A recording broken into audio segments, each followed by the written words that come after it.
There you go. That's what it's all about. Teamwork makes the dream work. Yeah, and the clap. I guess, yeah, technically you got to have teamwork if you get the clap. Well, you got to have teamwork to get the clap. That's what I'm saying, yeah. Okay, I thought you... No, it was like a medical diagnosis. Yeah, that's right. Yeah, you can't go wrong with that. Mm-mm. Hey everyone, it's Elliot. And Todd. Welcome to Two Designers Walk Into a Bar, an ongoing conversation about pop culture and iconic design.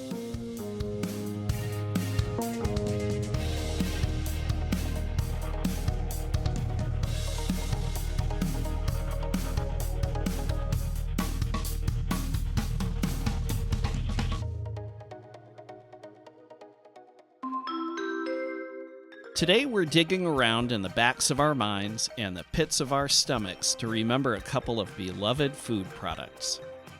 Ones that have cult followings and large groups of people who lament these products' eventual demise. We're going to talk about the origins of TaB soda from Coke and the fried apple pie from McDonald's. Hey, we never said this was a health food podcast. No, we did not.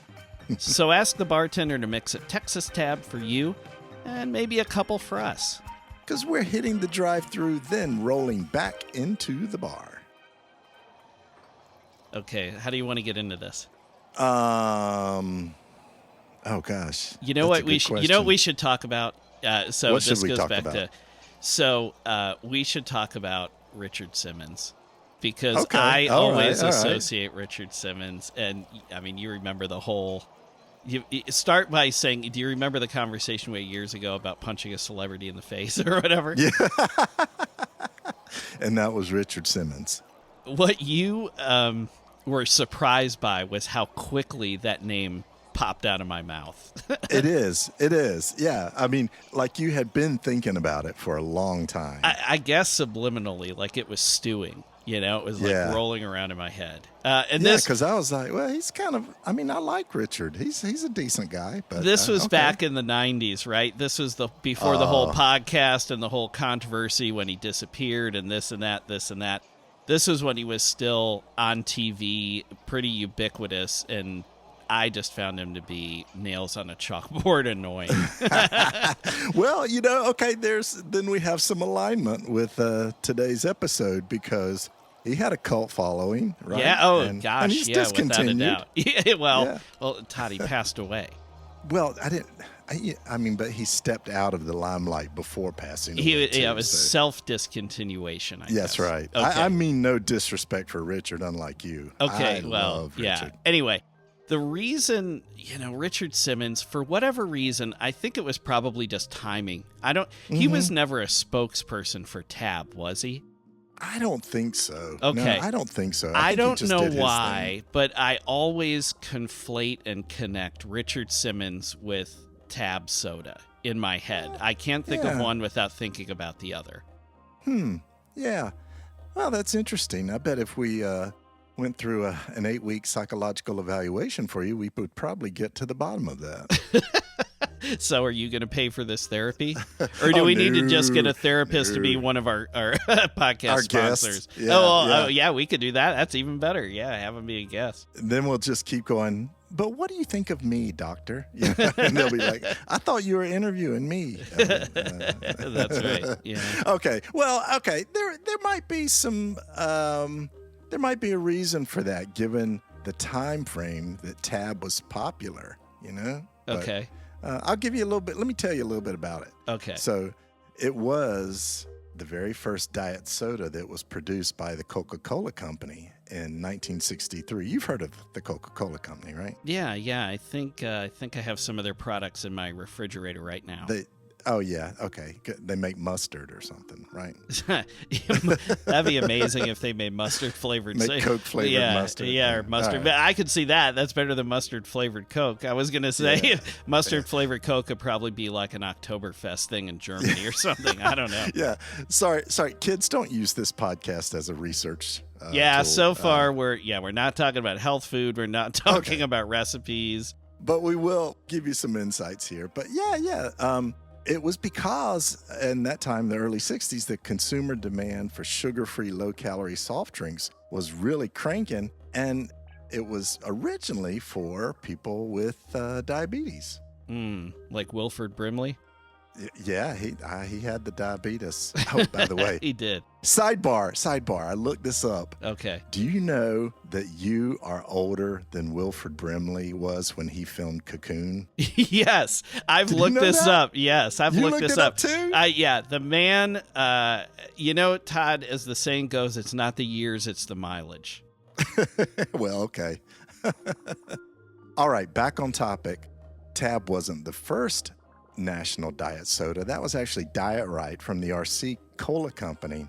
But of course, Coke was bigger. So TaB was the predecessor for Coke's giant product, Diet Coke, it was launched nearly 2 decades earlier. So TaB kind of paved the way for this slew of diet sodas from the 70s and 80s and beyond. Okay, so I have I have one question and one statement. I'm going to ask the question first before I climb on my box of sodas, my case of sodas, and rant for a second. Okay. Here we go. So the 60s and diet soda, was this sort of like a better living through chemistry kind of thing? Was this really where artificial sweeteners were being invented and people were sort of trying to find a home for them?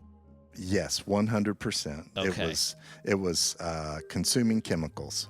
Right, but I mean, it didn't exist in other things. Like, it seems like the early 60s, late 50s, early 60s. I mean, I'm simply saying this with no research, but it seems like this was the time when chemical-based dieting was really starting to take off. Is that fair to say? Artificial sweeteners. Yeah. Well, and they had been around. Artificial sweeteners had been around for a minute, but... Well, I'm thinking about, for example, margarine was invented during World War II because of, butter rationing and everything that, right? And so then the war ends, but some people preferred margarine because it wasn't rock hard. You could actually spread it on bread, and, it was still... it wasn't totally bad for you. but these artificial sweeteners, they didn't come from that same, it seems to me, and I could be completely wrong here. It seems like it was something that was more like cooked up in a lab, and maybe it was for medical reasons. Maybe it was just an accidental discovery. I genuinely don't know. Well, it was, everything I saw, it really was to give people that had diabetes an alternative. They could have a soda. They could have candy. They could have gum that didn't have sugar. So it really was legitimately started to be a product to help people with diabetes. However, it was the early 60s kind of movement and self-consciousness and concern with self-image. All right, can I start stacking my... Now get out your soda box. Yeah, my soda boxes, I'm stacking them up, I'm climbing up. Okay. Diet soda, up until very recently, absolutely tasted like shit. So it's like TaB. I mean, sorry to everyone who loves TaB. TaB tasted terrible. Diet Coke, when Diet Coke rolled out, I remember when Diet Coke rolled out, they claimed it tasted like Coke, and it tasted nothing like Coke. This was sort of my... Are you saying marketers were not fully truthful with Well, that taste? What I am saying is, it's sort of like... I know this is a false equivalency, and we might catch some heat for this, but I'm going to say it anyway. Like, people saying Diet Coke for years, like in the 80s and through the 90s, it really wasn't until the late 90s or early aughts that Coke basically admitted that Diet Coke and Coke tasted nothing like one another. Like, you couldn't do a Pepsi challenge with Coke and Diet Coke, and people are like, gee, I don't know. Yeah. I mean, one tastes like a soda, the other tastes like an ashtray. They just tasted terrible. So to me, it was almost the equivalency. What we catch heat for is like, oh no, these low tar cigarettes are much better for you than regular cigarettes, or whatever. It was just, it was just pure and utter nonsense. So I don't know. So it was like, yes, I guess people with diabetes could still enjoy soda, but they were enjoying crappy flavored soda. Like they weren't. Well, what? They didn't have a choice. They didn't know any better. There was nothing else out there on the national level. No, besides Diet Right. Yeah, no, I get it. I mean, we are living in an age of plenty now, so who am I to complain? Yeah. And I am someone who does enjoy a Diet Pepsi, and it's, you know what? What? I like the taste of that. I don't say that I hate the taste of Pepsi. It's just different. I would never say that they are the same because they're not. And well, do you get into the whole? I mean, now of course there's like whatever Pepsi Max and Pepsi Zero and all the Zero and Pepsi Mega. Yeah, whatever it is. I think Pepsi Mega is just an 8-gallon drum that you get when you go to Sheetz or something. Yeah, 7-Eleven. It's like a propane tank, but it's filled with Pepsi. We call those a Barbie swimming pool with Pepsi. Okay, so was TaB, this name TaB. Yeah. It seems like this is a sort of thing that would almost be an abbreviation or an acronym. So was it there like a backronym, or was there some subliminal, like totally awesome beverage, thin and beautiful? Yeah. You just mentioned Barbie. Like what? Taste what was going about bad. Yeah. Yeah. What was the logic here? That kind of seems like it would, because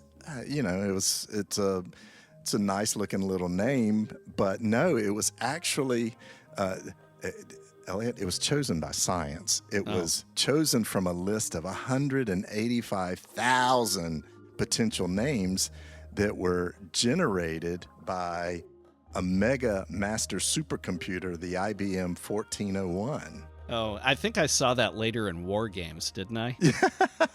Well, you did. And funny enough, the IBM 1401, which you had to rent time on, right? Which is equivalent today to about $2,500, I guess, as was a day. But it had, I hope you're sitting down for this, 16 KBs of 6-bit core memory. Can you even fathom that? No, but not for the reason you might think. Yeah. It was all punch cards and stuff like that. Yeah, and sure. Of course, there was no display screen, and then they did release a new version that had a massive 80 KBs. But anyway, never mind. This is exciting. We're not here to talk about IBM. Yeah, we're talking about TaB. we're talking about diet computing, apparently. All right. So what they did is, of that 185,000, they stripped out all the words that were unpronounceable or too similar to an existing and they saved trademark. those for pharmaceuticals. They did, yeah. And it's now called Skyrizi. They actually put a couple of them together. I'm sorry if you are the copyright owner of Skyrizi. We love you and would love for you to sponsor us. But anyway, of the final list, they had about 20 names, and TaB, TaBB, was chosen because what they had done, they had programmed in 4-letter words with one vowel, right? So what for? I guess versus two vowels. I know, why 4-letter words? Yeah. I got some 4-letter words for the taste of this with stuff. One vowel. Yeah, I guess there were a few of those they had to eliminate, but they kind of thought it was a play on the words, like keeping tabs on your weight, and so they shortened TaBB to TaB during the development of it, but it was all scientific. Oh, yeah. Sounds very high tech. It was. So, let's talk about the design of it for a bit, because it was unique, right? It developed this strong cult following because it was known for this distinctive pink can and this bold logo that was designed by a package designer from Chicago named Robert Sidney Dickens. And I will say yes. I mean, I remember when I was little, and it did not look like anything else on the shelves. I mean, Pepsi was red, white, and blue. Yeah. Coke was red and white. RC was, blue, white with a little bit of red. Then you had things like, Canada Dry, that was green, exactly. But there was nothing else that was pink, because pink was like medicine. I mean, or it was candy, I guess. It was or feminine products. Yeah, true. Feminine sanitary products, which they were marketing to women for this, so it made sense and it was distinctive. So let's talk about the logo for It a was second. the Virginia Slim of sodas. I think that's easy to see in that one. I would totally agree. They initially were going to have uppercase block letters. However, That's not very feminine, Todd. no, Dickens felt like exaggerating the T would make the name more memorable. And so that meant that the A had to be lowercase to fit the design. And then he gave it this cute swirl. And originally it had a downward arrow and in his words, I'm doing air quotes, keep it from getting lost. And they thought that gave it more of a longer memory span, but Meaning making dropped. an impression. Like, Yeah, is that what memory I think that's span what is? they should have said. Yeah, instead more of longer memorable. Okay. Yeah, more memorable. Yeah, and so Sid Dickens, he was a well-known dude. Like I looked up in the Chicago Design Archives, and they say he was quite the man. He was active for many years, had a well-respected design shop. And he was actually a race car driver too. He won Packaging Man of the Year. Yeah. Okay. He was a watercolorist, and also within his archives it says he was a girl watcher and member of the Uptown Ale Marching and Dirty Limerick Society. So really, Man, I wish I'd partied with this dude. Is he still around? Can we invite him to the bar? He is oh not. Man, he is not. I wonder. I bet he has an amazing epitaph on his tombstone. I bet he does too. He had an amazing office too. It had a supermarket laboratory built in, so they could see stuff on shelves. I also had a sunken Japanese garden and a sauna. So Sid knew what to do. Yeah, this guy was a design pimp, man. He totally some kind was. of Bond villain or something. I don't know what was going on there, but he sounds incredible. I love this stuff. I think this needs to, again, I'm stacking my soda boxes again. I'm going to step up here. I think if there's one takeaway from all of these people we have talked about in all of our podcast episodes, these folks did not specialize. They were amazing, curious generalists, and they had their hands in a lot of different pies. And I think that made their work incredible. And just their insight. They were just operating at a different level. Okay, I'm unstacking my boxes. No, you're right. And, and we found in their digging into their lives a little bit, they lived a life. They knew how to find inspiration, so whether to it was speak. in a sauna or a race car or sunken garden or whatever, or the arms of a woman. Yeah, absolutely. You're right. So TaB, as you would understand, with Coke marketing dollars behind it, it really had huge popularity right out of the gate. It was a big hit in the 60s and 70s, and as I said, it was marketed to diet-conscious women, and it was also marketed with this sort of glamorous, fashion-forward advertising. And we'll post some of those on the website.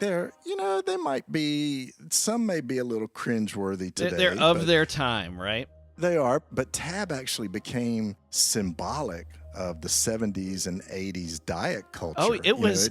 It's hard to remember. It was everywhere. It was everywhere. I distinctly remember going into grocery stores with my mom, and she wasn't buying TaB, but I remember going down the soda aisle, and it popped off the shelf.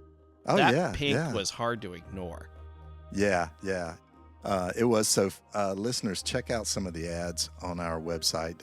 There's some interesting takes on beauty and sass, if you will. But all right, I'm going to talk a little bit about the downside now. Hitches. What? Hitches in the fab TaB life.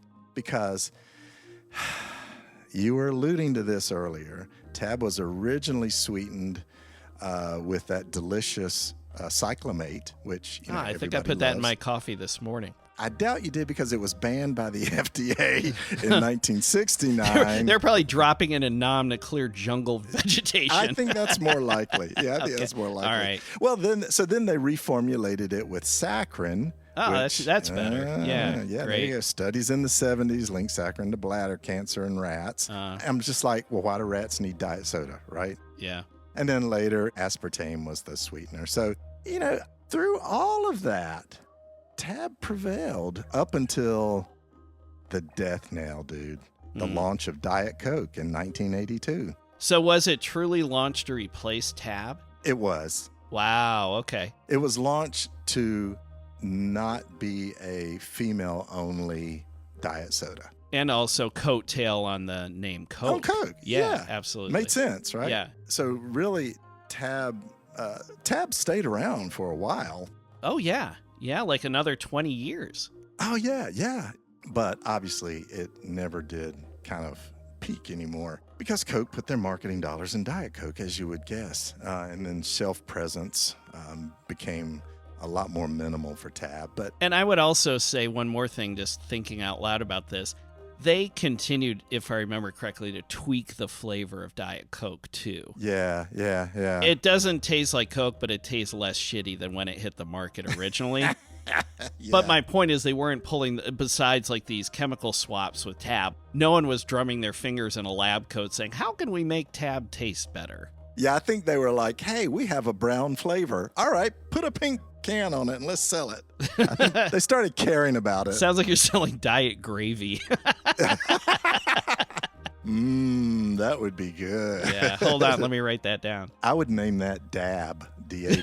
Then, so. A little dollop will do you. A little dollop on your taters.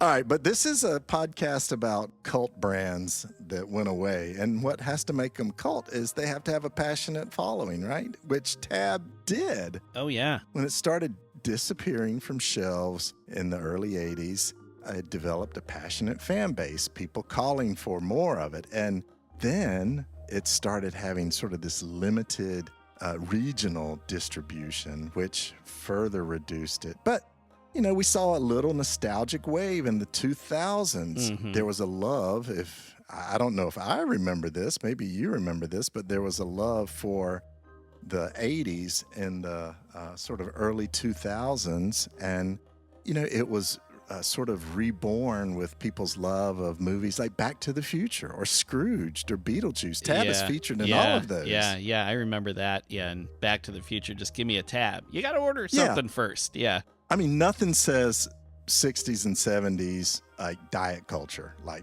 give me a TaB. Right? Yeah. Well, so just to give you a sense of where it went, by 2011, Coke was only producing 3 million cases of TaB, which sounds like a lot, but they were producing 885 million cases of Diet Coke. So almost Holy a smokes. billion cases of Diet Coke. And so...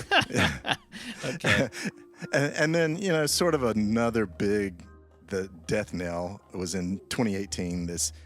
There was this TaB shortage, and a major bottler, Coca-Cola Bottling Company Consolidated, discontinued it, which had a 14-state run, which all of a sudden, bam, no more TaB, and fans were stockpiling it everywhere because it was clear it was going away. So it eventually was. Do you remember when Hostess declared bankruptcy a few years ago and everyone started stockpiling Twinkies thinking they were gone forever? Yeah. And I was like, I think someone's just going to buy Hostess and reopen the bakeries. Yeah, we were speculating who would buy Hostess and what would Twinkie be like. Yeah. And it turns out they just employed the same people, opened the same factory, and had the same packaging and Twinkies. Genius move. How they thought of that, it's sometimes the least amount of work is the best thing to do. Yeah. And this podcast is living proof. Well, let's put a period on the end of this TaB sentence and say that it was officially discontinued in 2020. Coke's official reason was they were streamlining production due to COVID-19. Oh, man. So COVID killed TaB. Yeah, well, yeah. Okay. And so anyway, remaining cans, they became really collectible. Vintage merchandise and vintage TaB advertising became super popular. And we'll put a link to this. There's a really cool article from just a couple years ago, 2022, in Bon Appetit magazine that spotlighted what they call TaBaholics, which is this grassroots fan group forming a website, Save TaB Soda. And they were doing a letter writing campaign, petitions from change.org. They took out digital billboards outside of Coke's headquarters in Atlanta. They even published a coffee table book about TaB, all to resurrect the drink. And so far, Coke has been unresponsive. All right. Well, let's dump out a Diet Coke for TaB, I guess. We will. I guess that's the only thing we have. Yeah. If we were to dump out a TaB, people would scream at us because by the day there are fewer and fewer of them. Yeah. All right. So somewhere in an alternate universe, there's the president having a giant pink button on their desk, and it's for TaB instead of Diet Coke, right? I could see that. But yeah, I mean, so we poured it out for TaB. And you know, let's just remember, there's a lot of kind of cultural touchstones that TaB is still connected with. It was a symbol of that vintage diet, sort of self-improvement culture, feminist advertising tropes, and sort of the innovation around beverages in the mid-century, i.e. artificial sweeteners. And also sweating to the oldies. Yeah, there you go. You know, and it's a good sort of reminder about brand loyalty and consumer culture and understanding that. And it was the advertising, the marketing for TaB was bold for the time. You know, it was really the first diet-centric branding.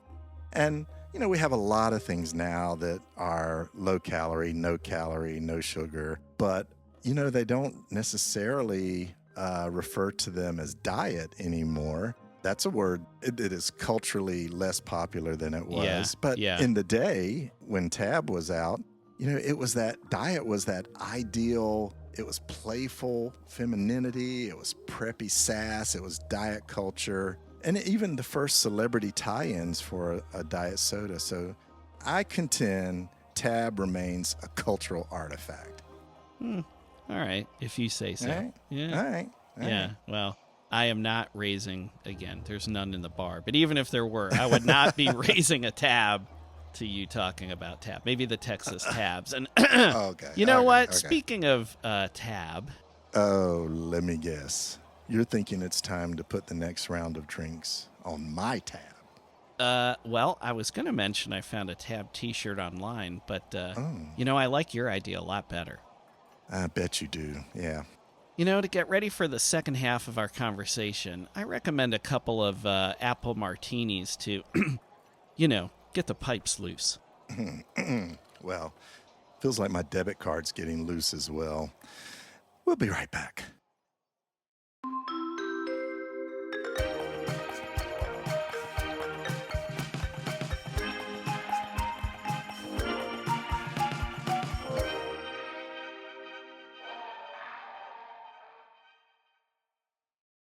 Hi.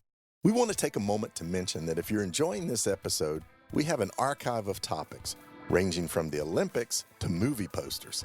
Think Ghostbusters. Iconic images. Think Bigfoot. Punk music. The Ramones. Saturday morning cartoons. The Pink Panther. And failed products like OK Soda. Visit our website at twodesignerswalkintoabar.com for full episode notes and visuals, the latest blog content, and to sign up for our newsletter. Follow us on social media. We can be found on Facebook, Instagram, Twitter, LinkedIn, and YouTube. Find the links on our website or search using the phrase "Two Designers Walk Into a Bar." Most importantly, leave a review on Apple Podcasts. It helps more people like you find podcasts like this. And tell a friend about us. Send them a link to our podcast from your listening platform of choice.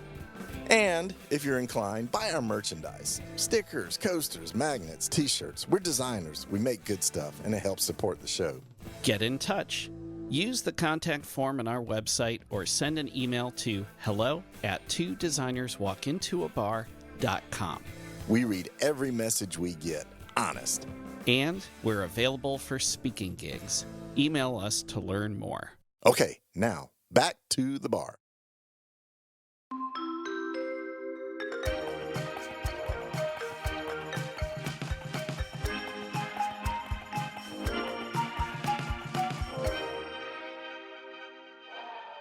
All right.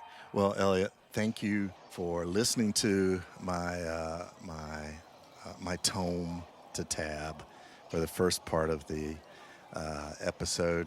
The apple martinis were a great suggestion, I have to say. And, you know, in thinking of all the wonderful things that can be made with apples, I think you've got something to talk about. I do.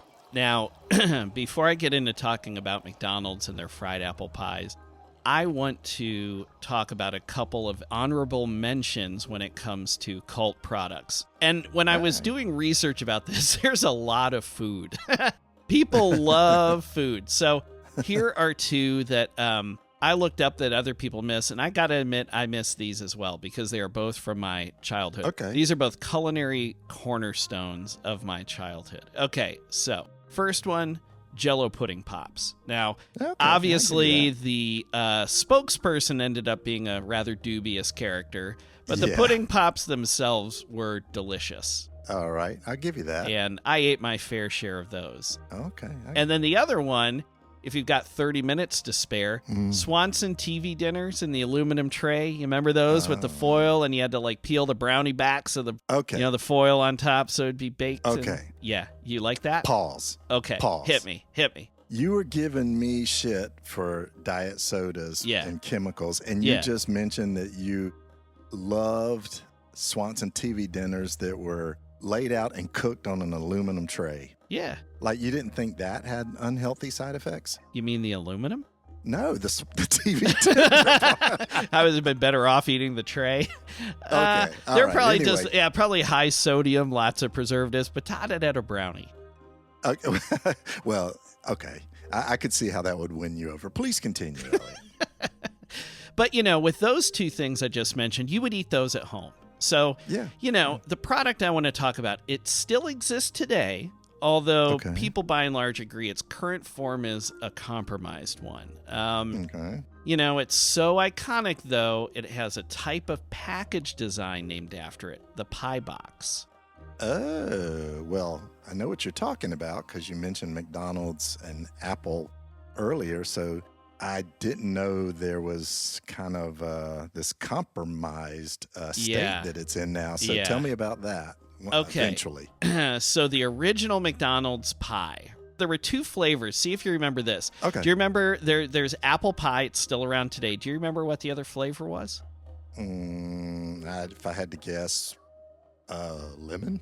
No, that's a good guess, but cherry. Okay. Oh. So cherry and apple were the two flavors. I don't think they have cherry anymore. Yeah. And I remember being a little kid and thinking that cherry seems kind of gross. But I do remember the apple pie. If I had to guess, I think apple. Well, I don't need to guess, I guess, because if McDonald's made a lot of money, they'd still be selling the cherry pie. I guess. Yeah, I outguessed myself. I got out over my skis here. I love that. So the original pie was deep fried, and that preparation made the crust very crispy. And it also made the apple fruit filling inside basically molten lava. It would burn the living shit out of your mouth if you weren't careful when you bit into it. I mean, it's hard to emphasize this. If people have never had one of these apple pies, like you don't know the definition of pain. Especially because you were excited. I would just let it sit, cut it in half, let it sit for a good 5 minutes before you bite into it. Okay. Oh, man. Okay, so let me tell you a little bit about the history of these things. So they were introduced 1 year after the Big Mac. So they were introduced in 1968, the Big Mac in 1967. So the 60s were like a huge decade for food, apparently. Cult food, right? And Todd, like all things delicious, deep fried, and unhealthy, the original apple pie is a child of the South. Well, of course it is. How can you make apple pie more unhealthy? You have to deep fry it and then put some ice cream on it. Well, I think the ice cream was a la mode. I don't know if McDonald's actually, I guess you could buy a cone or a sundae and slap it on there. The ice cream machine never worked. Yeah, so exactly. You had to bring your own. So the hometown of the original fried apple pie is Knoxville.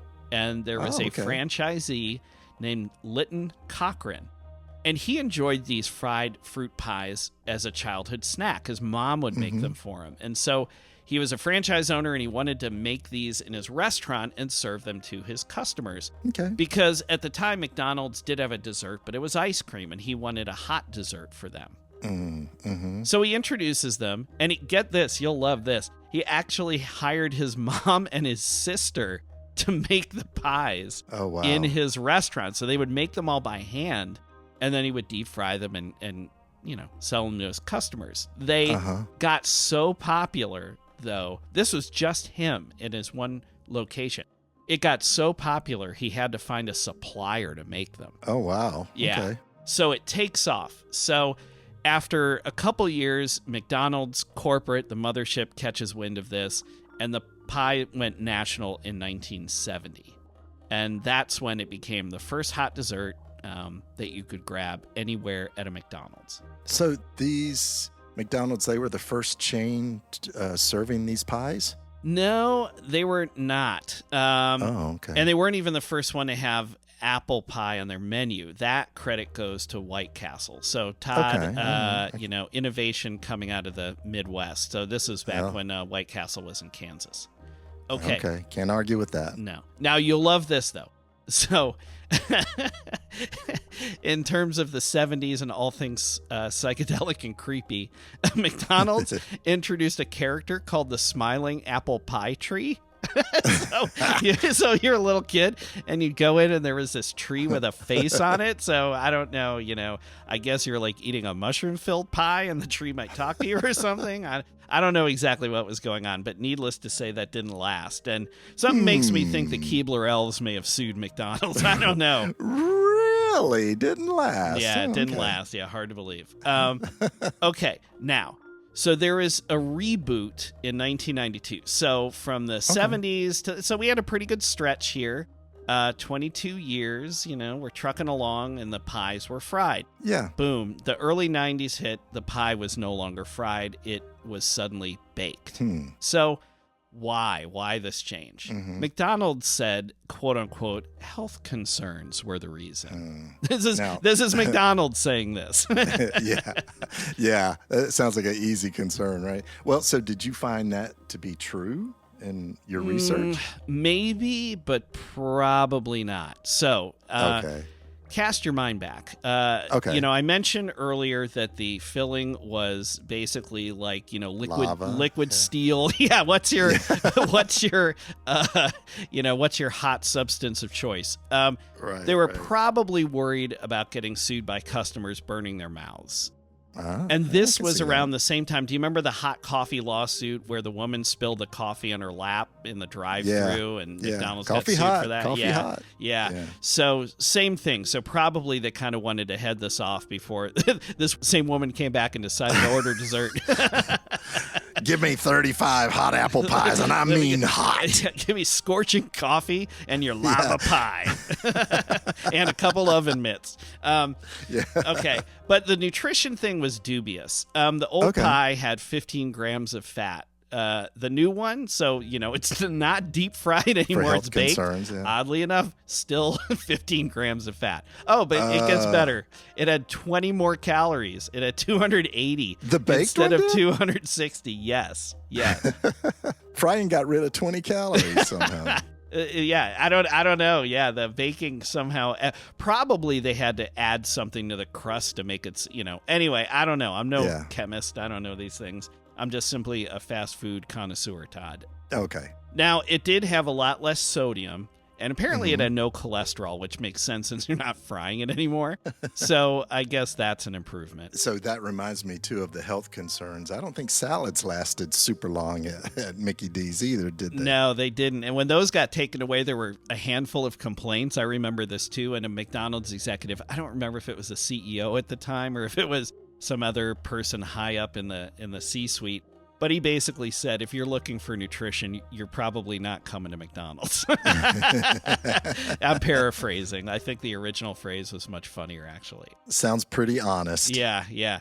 So apparently at one point in time, they actually did reintroduce the fried pies at McDonald's Express restaurants. Do you remember those? Like the little tiny footprint McDonald's in urban areas. They were around in like the 90s to the early aughts. 2000. Yeah. But those, again, never really took off. Just like the Cosmix, the little beverage only place they recently closed. Yeah. So McDonald's, to their credit, they try different stuff, and if it doesn't work, they'll shutter it.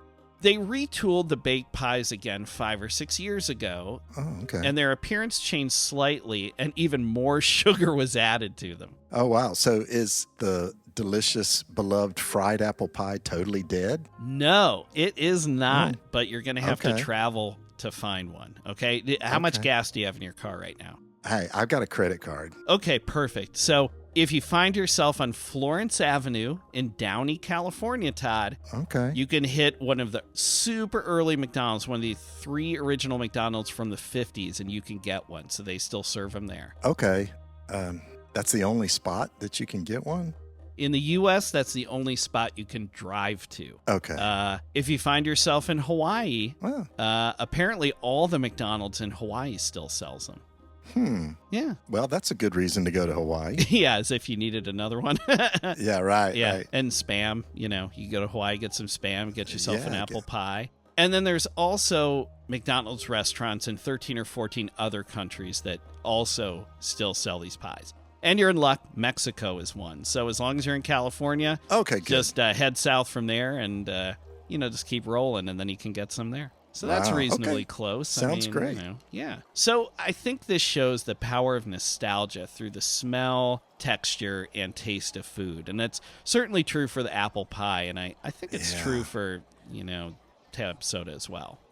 It doesn't have the same taste profile as the apple pie, but it definitely had a smell and probably a taste. But man, all this talk, now I'm getting hungry for some dessert.